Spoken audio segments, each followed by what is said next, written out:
ከጋሸና ወደ ላሊበላ ሬሽን ለማስተላለፍ በሞከረው የብልጽግና ሰራዊት ላይ ዛሬ በተወሰደ ከባድ የደፈጣ ጥቃት 16 የብልጽግና ሰራዊት አባላት መደምሰሳቸው ተሰምተዋል።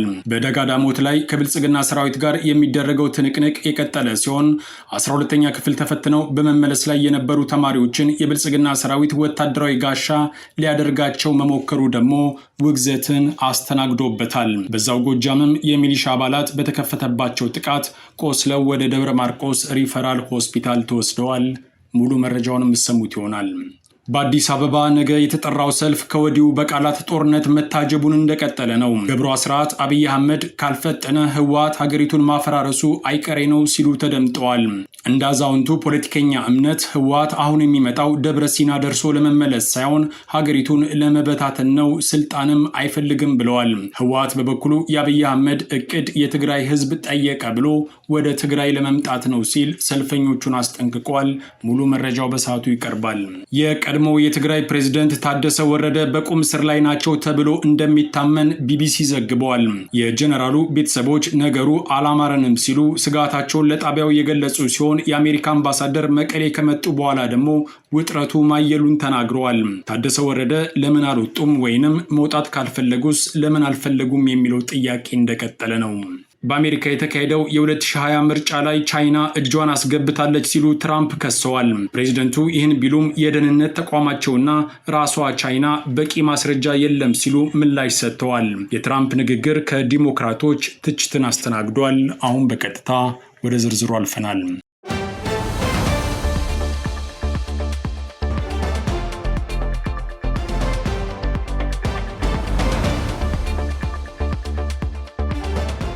ከጋሸና ወደ ላሊበላ ሬሽን ለማሳለፍ የተንቀሳቀሰው የአብይ አህመድ ሰራዊት ላይ በደፈጣና ቆረጣ ጥቃት እርምጃ እንደተወሰደበት የአፋብን አመራሮች ለአስራት ባደረሱት መረጃ አስታውቀዋል።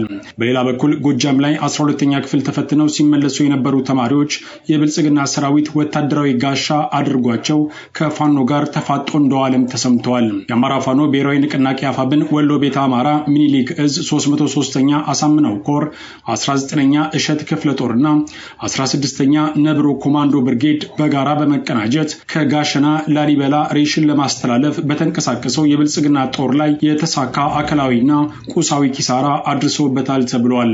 ዛሬ ሐምሌ 10 ቀን 2018 ዓ.ም ከረፋዱ 4 ሰዓት እስከ ቀኑ 9 ሰዓት ተኩል ላስታ ወረዳ 05 ቀበሌ ድብኮ ከተማ ልዩ ቦታው ጸጋይ ተራራ፣ ደጎሮ ማርያም ተራራና ገብርኤል ተራራ አካባቢ በአማራ የቁርጥ ቀን ልጆች ነው ድሉ የተመዘገበው።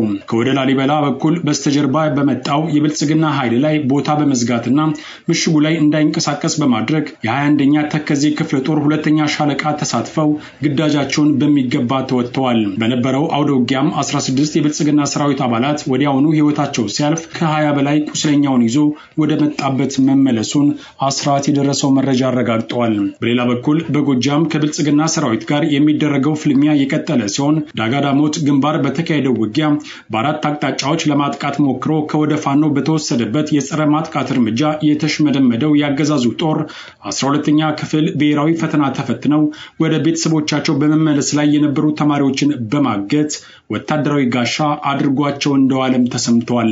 ፋኖ በተማሪዎች ላይ አይተኩስም የሚል እምነት ያለው የብልጽግናው ኃይል ተማሪዎቹን ከመሃልና ከኋላ በማድረግ ለወታደራዊ ጋሻነት እንደተጠቀመባቸው ተመልክተዋል። ይህም ቀደም ሲል በወሎ ቤተ አማራ ቀጠና ህፃናትን ከሰፈር አፍኖ ወደ ምሽግ ከመውሰድና የህዝብ ማመላለሻ ተሽከርካሪዎችን አስገድዶ ከፊትና ከኋላ በማሰለፍ ከደፈጣ ጥቃት ለመዳን ከተደረጉ የፈሪነት እርምጃዎች ጋር ተዳምሮ የብልጽግና ሰራዊት ዓለም አቀፍ የጦር ህጎችንና ወታደራዊ የሞራል እሴቶችን ሙሉ በሙሉ በመጣስ እጅግ የወረደ የሞራል ዝቅጠት ላይ መውደቁን በይፋ አረጋግጧል ተብሏል። የብልጽግናው አገዛዝ በንጹሃን በተማሪዎችና በህፃናት ላይ እየፈጸመ ያለው ድርጊት በጄኔቫ ኮንቬንሽን እና በዓለም አቀፍ የሰብአዊ መብት ህግጋት ፍጹም የተከለከለና በከባድ የጦር ወንጀለኝነት የሚያስጠይቅም እንደሆነ ከቦታው የደረሰን መረጃ አመልክቷል።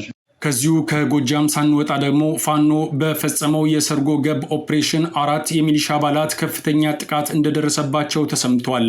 በሸበል በረንታ ወረዳ የዶሃ ከተማ ልዩ ስሙ ገበሬ ማህበር ሐምሌ 9 2018 ዓ.ም ከምሽቱ 3 ሰዓት ምሽግ ላይ በነበሩ ያገዛዙ ቅጥረኛ የሚሊሻ አባላት ላይ 64ኛ ክፍለ ጦር በወሰደው የሰርጎ ገብ ጥቃት 4 የሚሊሻ አባላት ላይ ከባድ ጉዳት አድርሰዋል። ጥቃት ከደረሰባቸው ያገዛዙ ቅጥረኛ ሰራዊት አባላት ውስጥ ሚሊሻ ሸጋው፣ ሚሊሻ ደረጃ አሸነፍ፣ ሚሊሻ ደሴ ፋንታውና አራተኛው ደግሞ ለጊዜው ስሙ አልታወቀም ተብሏል። ጉዳት የደረሰባቸው የሚሊሻ አባላት ደጀን የመጀመሪያ ደረጃ ሆስፒታልና ደብረ ማርቆስ ሪፈር ሆስፒታል ገብተው ሕክምናቸውን እየተከታተሉ እንደሚገኙ ከቦታው የደረሰን መረጃ አመልክቷል።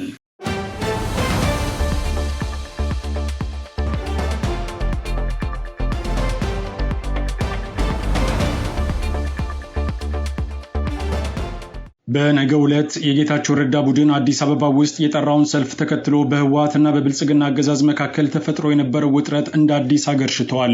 ህወሓት ማምሻውን ለሁለተኛ ጊዜ ባወጣው መግለጫ የሰልፉ ዓላማ ምን እንደሆነ በዝርዝር አስቀምጦታል። ህወሓት እንዳለው ሰልፉ የሚደረገው የትግራይ ህዝብ አብይ አህመድ ትግራይ እንዲገባ ጠየቀ የሚል መልእክት ለማስተላለፍ ነው። በውጤቱም አብይ አህመድ ለዓለም አቀፉ ማህበረሰብ ህዝቡ ጠየቀ ብሎ ወረራ ለመጀመር ተዘጋጅተዋል። ይህ ሁኔታ ተቀባይነት የለውም ያለው ህወሓት አዲስ አበባ ውስጥ የሚኖሩ የትግራይ ተወላጆች የአብይ አህመድን ሴራ በውል ተገንዝበው ከሰልፉ ራሳቸውን ከወዲሁ እንዲያርቁ አስጠንቅቀዋል። ህወሓት መቀሌ ሆኖ ዛቻና ማስጠንቀቂያውን ሲቀጥል የአብይ አህመድ አጃቢ የሆኑት የትግራይ ተወላጅ ባለስልጣናትም ብልጽግና ጦርነቱን ቶሎ እንዲጀምር መወትወታቸውን ቀጥለዋል።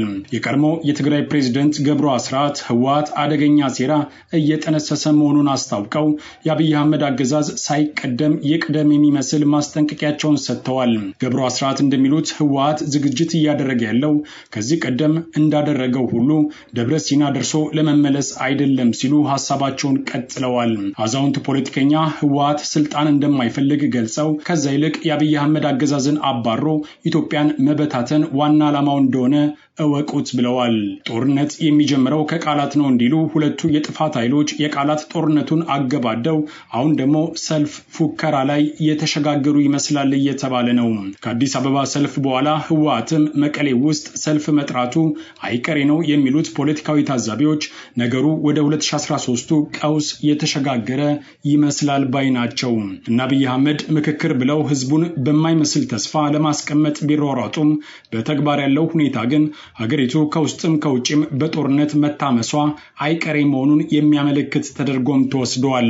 ሌላኛው የአብይ አህመድ አጃቢ ፕሮፌሰር ክንደያ በበኩላቸው ብልጽግና ጊዜ ሳያጠፋ ወደ ትግራይ መግባት እንደሚያዋጣው በመግለጽ ተጨማሪ ጦርነት አይቀሬ መሆኑን አስታውቀዋል።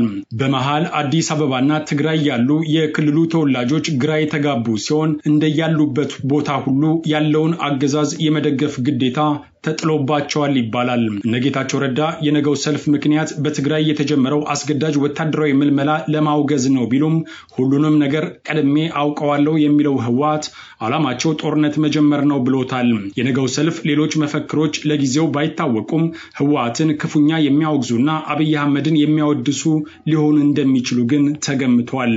የተቃውሞ ሰልፍ ማድረግ በማይቻልባት ኢትዮጵያ መሰል ሰልፎች ብርቅ ከሆኑ ውለው ያደሩ ሲሆን ብልጽግና ለሚያቅደው የጦርነት ድግስ ግብዓትነት ከተፈለገ ግን ያለምንም ችግር አዲስ አበባ ውስጥ ይካሄዳል።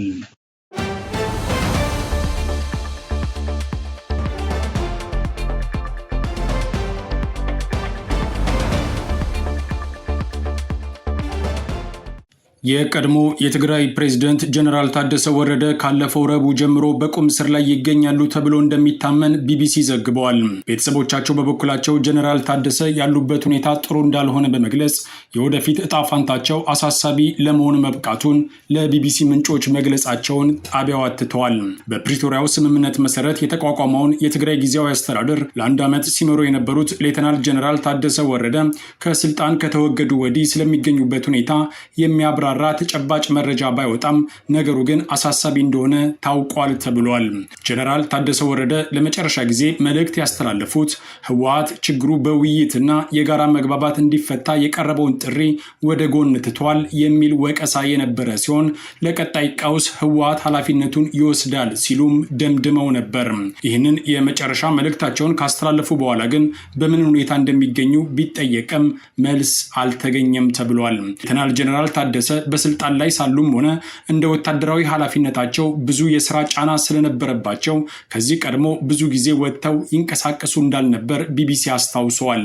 ነገር ግን የአሜሪካው አምባሳደር መቀሌ ከገቡ በኋላ ጀነራሉ በቁም እስር ላይ እንዳሉ ነው ቤተሰቦቻቸው ለጣቢያው ሐሳባቸውን የሰጡት።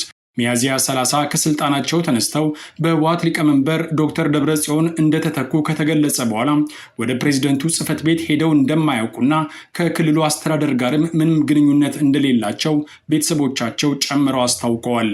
ሆኖም ከመኖሪያ ቤታቸው አጠገብ ወዳለው የግል ቢሮአቸው እንደሚሄዱና አብዛኛው ጊዜያቸውን ቤት ውስጥ መጽሐፍ በማንበብ እንደሚያሳልፉ የቢቢሲ ምንጮች ይናገራሉ። አንዳንድ ጊዜ ደግሞ በፕላኔት ሆቴል ሰዎችን ያገኙ እንደነበር ተገልጿል። ሆኖም ይህ የሚሆነው በባለስልጣናቱ ፈቃድና በደህንነት ቁጥጥር ስር ነው የሚል ግምት እንዳላቸውም ይገልጻሉ። በትግራይ ያለው ውጥረት የሚያሳስባቸው ወገኖች ሌተናል ጀነራል ታደሰን ለማግኘት እንደሚፈልጉ የጠቆሙት ምንጮች በእርግጥ እሳቸውን ያገኙ አካላት እንደነበሩም አልሸሸጉም። ለምሳሌ ከአውሮፓ ህብረት የተላኩ ተወካይ እንደሆኑ የሚታመን አንድ የቀድሞ የኖርዌይ አምባሳደር ከአንድ ሳምንት በፊት እንዳነጋገሯቸው ጠቅሰዋል። ከአሜሪካ አምባሳደር ማሲንጋ ጋርም ለመገናኘት እንደሚፈቀድላቸው ገምተው እንደነበርም አክለዋል። እንዳይገናኙ ስለፈለጉ ያስቆሙት ሊሆኑ ይችላል ብለዋል። ከረቡዕ ዕለት ክስተት በኋላ ሌተናል ጀነራል ታደሰ ወረደ በራሳቸው የሚቆጣጠሩት ነገር እንደሌለ በመጥቀስ ወደፊት ምን ሊፈጠር እንደሚችል ቤተሰቦቻቸውን እጅግ አሳሳቢ ሁኔታ ውስጥ እንደከተታቸው ቢቢሲ ከነዚህ ምንጮች ተረድቷል ተብሏል። እስካሁን ድረስ ጥበቃቸውና ተሽከርካሪያቸው ቢኖሩም ቀስ በቀስ ግን ጥበቃዎቻቸው እየተቀነሱ እንደሆነ ጠቁመዋል። ተሽከርካሪያቸውም ሊወሰድ እንደሚችል ጭምጭምታ መስማታቸውን ምንጮች ለቢቢሲ አክለዋል። የረቡዕ ዕለት ትዕዛዙ በጣም የሚያስቆጣና የሚያበሳጭ ነበር። የመናገርና የመንቀሳቀስ መብታቸው እንደተገደበ ያሳያል ብለዋል እነዚሁ ምንጮች። ሌተናል ጀነራል ታደሰ ከ2 ወራት በላይ ከቤታቸው ብዙም ባይወጡም የረቡዕ እርምጃ ግን አሳሳቢና በቁም ስር ላይ እንዳሉ በግልጽ የሚያሳይ መሆኑን እነዚሁ ምንጮች ገልጸዋል። ቀድሞ ከነበረው ጥበቃ በተጨማሪ ሌላ የተመደበ የጥበቃ ቡድን እንዳለ መነገሩን በተመለከተ መረጃ የተጠየቁት ምንጮች በትክክል ባያውቁም ጥርጣሬ እንዳላቸው ግን አልሸሸጉም። መንቀሳቀስ አትችልም የሚል ትዕዛዝ ተላልፎባቸው ከሆነ በምን አይነት ሁኔታ ውስጥ እንደሚገኙ ለመገመት አዳጋች አይደለም ሲሉም ተናግረዋል። ከዚህ ቀደም ባለው ልምድ መሰረት ክልሎች ላይ ቀውስ ሲፈጠር አብይ አህመድ ቀድሞ ፕሬዝዳንቶችን ማውጣት የተለመደ ተግባሩ ነው ይባላል። ለማሳያ ያህልም የቀድሞ የትግራይ ጊዜያዊ አስተዳደር ፕሬዝዳንት አብርሃም በላይ 2013 ሰኔ ላይ ህወሓት ከመግባቱ በፊት ክልሉን ለቆ እንዲወጣ ተደርጓል። የጀነራል ታደሰ ጉዳይን ግን ችላ መባሉ ወይንም ራሱ ጀነራሉ እገዛ አልፈልግም ብሎ ከሆነ ደግሞ ከጀርባ ያለው ምክንያት ምን እንደሆነ እስካሁን ድረስ እንቆቅልሽ ሆኖ ቀጥሏል ተብሏል።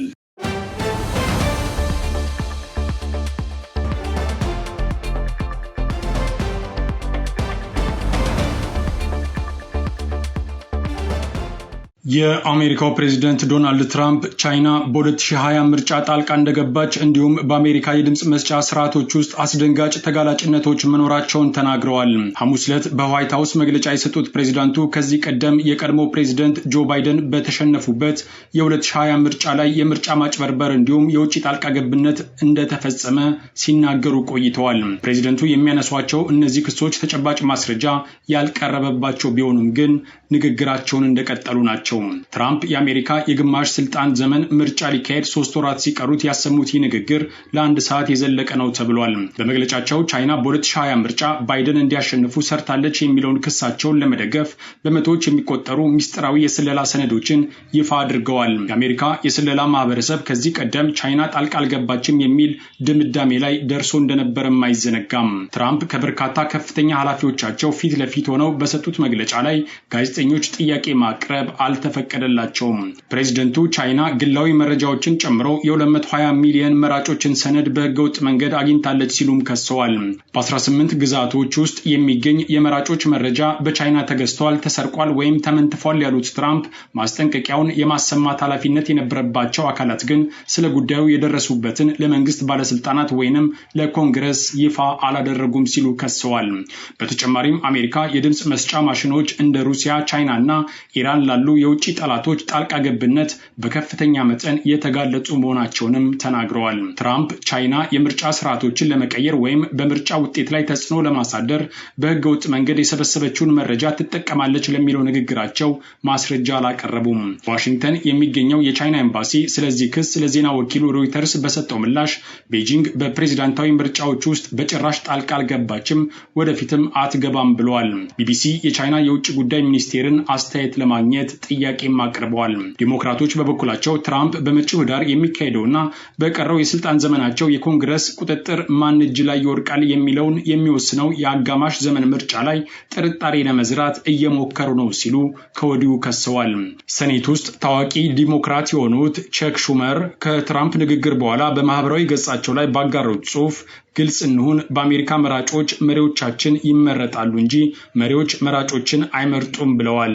ፕሬዚደንት ትራምፕ ያቀረቡት ክስ የአሜሪካ ስለላ ተቋማት ባደረጉት ግምገማ ከደረሱበት ድምዳሜ ጋርም ይቃረናል ተብሏል። አሜሪካ ብሔራዊ የስለላ ምክር ቤት 2021 ላይ ባወጣው ሪፖርት ቻይና በ2020 ፕሬዚዳንታዊ ምርጫ ጣልቃ እንዳልገባች ከፍተኛ መተማመን እንዳለው አስታውቋል። ትራምፕ የዋይት ሀውስ ንግግራቸውን ያደረጉት ያላቸው ተቀባይነት በ37 በመቶ መውረዱን የሚያሳይ የህዝብ አስተያየት ይፋ ከተደረገ በኋላ ነው።